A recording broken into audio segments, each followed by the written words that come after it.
रविवार व्रत की अत्यंत पावन और विस्तृत पौराणिक कथा के अनुसार प्राचीन काल में एक परम भक्त और धर्मपरायण बुढ़िया एक छोटे से गांव में रहा करती थी, जिसका पूरा जीवन भगवान सूर्यदेव की आराधना में ही व्यतीत होता था। वह बूढ़िया हर रविवार को ब्रह्म मुहूर्त में, यानी सूर्योदय से पहले ही उठ जाती थी और सबसे पहले स्नान करके साफ सुथरे वस्त्र धारण करती थी।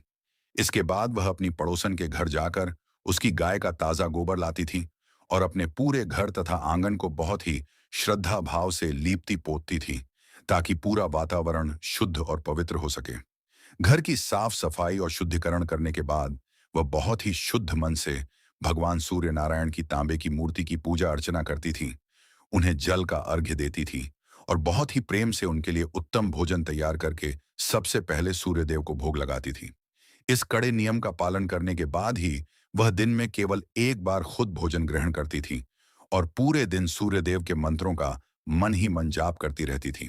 बुढ़िया के इस अटूट नियम और सच्ची निष्ठा के कारण भगवान सूर्यदेव की असीम कृपा उस पर बरसती थी, जिससे उसका छोटा सा घर हमेशा सुख, शांति, अन्न और धन धान्य से सराबोर रहता था।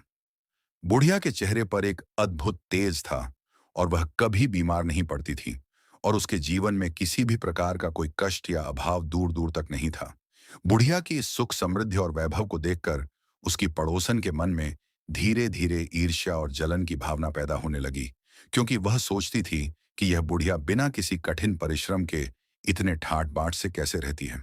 जब पड़ोसन ने ध्यान से देखा कि बुढ़िया हर रविवार को उसकी गाय का गोबर ले जाती है और उसके बाद ही उसका घर चमकता है, तो उसने बुढ़िया को परेशान करने की एक कुटिल योजना बनाई। एक शनिवार की रात को पड़ोसन ने अपनी गाय को घर के बाहर बांधने के बजाय जानबूझकर घर के सबसे अंदर वाले कमरे में ले जाकर भारी सांकल से बांध दिया, ताकि बुढ़िया को सुबह किसी भी हाल में गोबर न मिल सके। अगले दिन रविवार की सुबह जब बुढ़िया हमेशा की तरह टोकरी लेकर गोबर लेने पहुंची, तो उसने देखा कि वहां कोई गाय नहीं थी और पूरा स्थान खाली पड़ा था। बुढ़िया ने आसपास बहुत ढूंढा और पड़ोसन से भी पूछा, लेकिन पड़ोसन ने साफ झूठ बोल दिया कि उसकी गाय कहीं चली गई है। गोबर न मिलने के कारण बुढ़िया अत्यंत दुखी और व्याकुल हो गई, क्योंकि बिना आंगन लीपे वह सूर्यदेव की पूजा शुरू नहीं कर सकती थी और न ही भोग बना सकती थी। उसने पूरे दिन गहरे दुख में भगवान सूर्यदेव का स्मरण किया और बिना कुछ खाए पिए निराहार रहकर रोती रही, तथा शाम को बिना भोजन किए ही भूखे पेट अपने बिछौने पर सो गई। बुढ़िया की इस तड़प, निश्चल भक्ति और भूखे रहने के कारण सूर्यमंडल के स्वामी भगवान सूर्यदेव का सिंहासन हिल गया और वे अपनी भक्त के कष्ट को सहन नहीं कर पाए। रात के सन्नाटे में सूर्यदेव ने एक साक्षात दिव्य और प्रकाशमान रूप धारण किया और बुढ़िया के सपने में आकर अत्यंत मधुर वाणी में उससे उसकी उदासी और भूखे रहने का कारण पूछा। बुढ़िया ने कांपते हाथों से प्रणाम करके रोते हुए कहा कि हे प्रभु, आज मुझे अपने आंगन को पवित्र करने के लिए गाय का गोबर नहीं मिला, जिसके कारण मैं आपकी सेवा और भोग नहीं लगा सकी, और इसी ग्लानि में मैंने अन्न जल का त्याग कर दिया। सूर्यदेव बुढ़िया की इस निष्कपट भक्ति को देखकर अत्यंत प्रसन्न हुए और मुस्कुराते हुए बोले कि हे माते, तुम बिल्कुल उदास मत हो। तुम्हारी भक्ति से प्रसन्न होकर मैं तुम्हें स्वयं एक दिव्य और अलौकिक गाय भेंट कर रहा हूं, जो तुम्हारी हर मनोकामना को पल भर में पूरा करेगी। इतना कहकर सूर्यदेव अंतर्ध्यान हो गए और जब सुबह सूर्य की पहली किरण के साथ बुढ़िया की आंखें खुलीं, तो वह अपने आंगन का नजारा देखकर पूरी तरह स्तब्ध रह गई। उसके आंगन में एक अत्यंत कामधेनु जैसी सुंदर, सफेद और चमकीली गाय एक छोटे से प्यारे बछड़े के साथ बंधी हुई थी, जिसके गले में दिव्य घंटी बज रही थी। बुढ़िया की आंखों से आंसू बहने लगे और उसने तुरंत दौड़कर उस गाय को गले से लगा लिया, उसे हरा चारा खिलाया और बड़े लाड प्यार से पुचकारा। उधर पड़ोसन सुबह सुबह यह देखने के लिए बाहर आई कि बुढ़िया भूख से तड़प रही होगी या नहीं, लेकिन जैसे ही उसकी नजर बुढ़िया के आंगन पर पड़ी, उसकी आंखें फटी की फटी रह गईं। उसने देखा कि बुढ़िया के आंगन में एक ऐसी अद्वितीय गाय खड़ी है, जैसी उसने पूरे राज्य में कभी नहीं देखी थी। और जब उस गाय ने गोबर किया, तो वह साधारण गोबर नहीं, बल्कि पूरी तरह से शुद्ध और चमकते हुए सोने का ठोस गोबर था। चालाक और लालची पड़ोसन ने देखा कि बुढ़िया उस समय घर के अंदर रसोई में कुछ काम कर रही थी, तो उसने इस मौके का फायदा उठाया और चुपके से बुढ़िया के आंगन में घुसकर वह सोने का गोबर उठा लिया और उसकी जगह अपनी गाय का ला लाकर साधारण गोबर वहां रख दिया।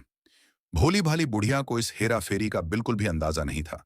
क्योंकि वह तो बस भगवान की दी हुई गाय को देखकर ही धन्य महसूस कर रही थी। और यह सिलसिला कई हफ्तों तक ऐसे ही चलता रहा, जहां पड़ोसन रोज अमीर होती गई और बुढ़िया अपनी सादगी में जीती रही। सर्वव्यापी सूर्यदेव सब कुछ देख रहे थे कि कैसे एक दुष्ट औरत उनकी परम भक्त को धोखा दे रही है और उसकी संपत्ति का नाजायज फायदा उठा रही है। अपनी भक्त की रक्षा के लिए सूर्यदेव ने फिर से अपनी लीला रची और एक रविवार की शाम को अचानक पूरे आकाश में घने काले बादल छा गए और इतनी तेज आंधी तूफान के साथ मूसलाधार बारिश शुरू हो गई कि चारों तरफ हाहाकार मच गया। बुढ़िया ने अपनी प्यारी गाय और बछड़े को इस भयानक ठंड और तूफान से बचाने के लिए तुरंत घर के भीतर मुख्य कमरे में लाकर बांध दिया, ताकि उन्हें कोई आंच न आए। अगली सुबह जब तूफान शांत हुआ और बुढ़िया कमरे में गई, तो उसने देखा कि पूरा कमरा सोने के बड़े बड़े ढेलों से जगमगा रहा था, क्योंकि गाय ने रात भर में केवल सोने का ही गोबर किया था। अब बुढ़िया को अपनी पड़ोसन की पुरानी चालाकी और धोखेबाजी का पूरी तरह से एहसास हो गया और उसने अपनी भूल सुधारते हुए तय किया कि अब से वह अपनी गाय को कभी भी घर के बाहर नहीं बांधेगी, बल्कि हमेशा घर के अंदर ही उसकी सेवा करेगी। इसके बाद बुढ़िया रोज सोने का गोबर पाकर बहुत ही कम समय में अत्यंत धनी, वैभवशाली और बड़ी जमींदार बन गई और उसने गांव में एक बहुत बड़ा सदाव्रत खोल दिया, जहां गरीबों को मुफ्त भोजन मिलता था।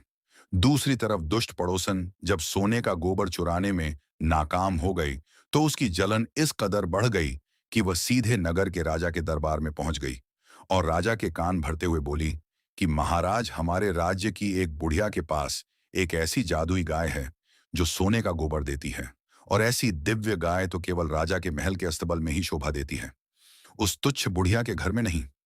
राजा ने जब सोने का गोबर देने वाली गाय की बात सुनी, तो उसके मन में भी लोभ जाग गया और उसने तुरंत अपने शूरवीर सैनिकों को आदेश देकर बुढ़िया के घर भेजा और जबरन उस गाय और बछड़े को छीनकर महल के शाही अस्तबल में मंगवा लिया।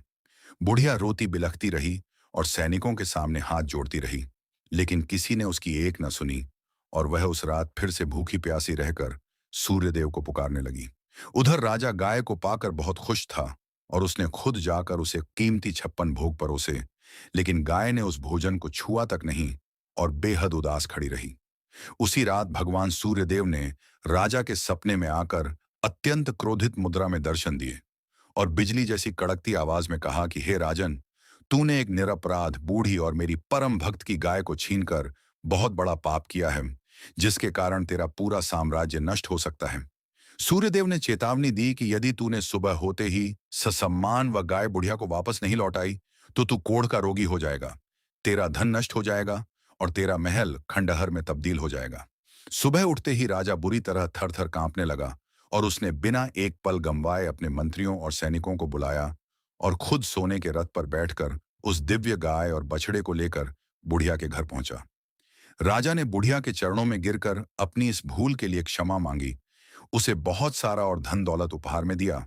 और उस ईर्ष्यालु पड़ोसन को हमेशा के लिए राज्य से बाहर निकालने का कड़ा दंड सुना दिया।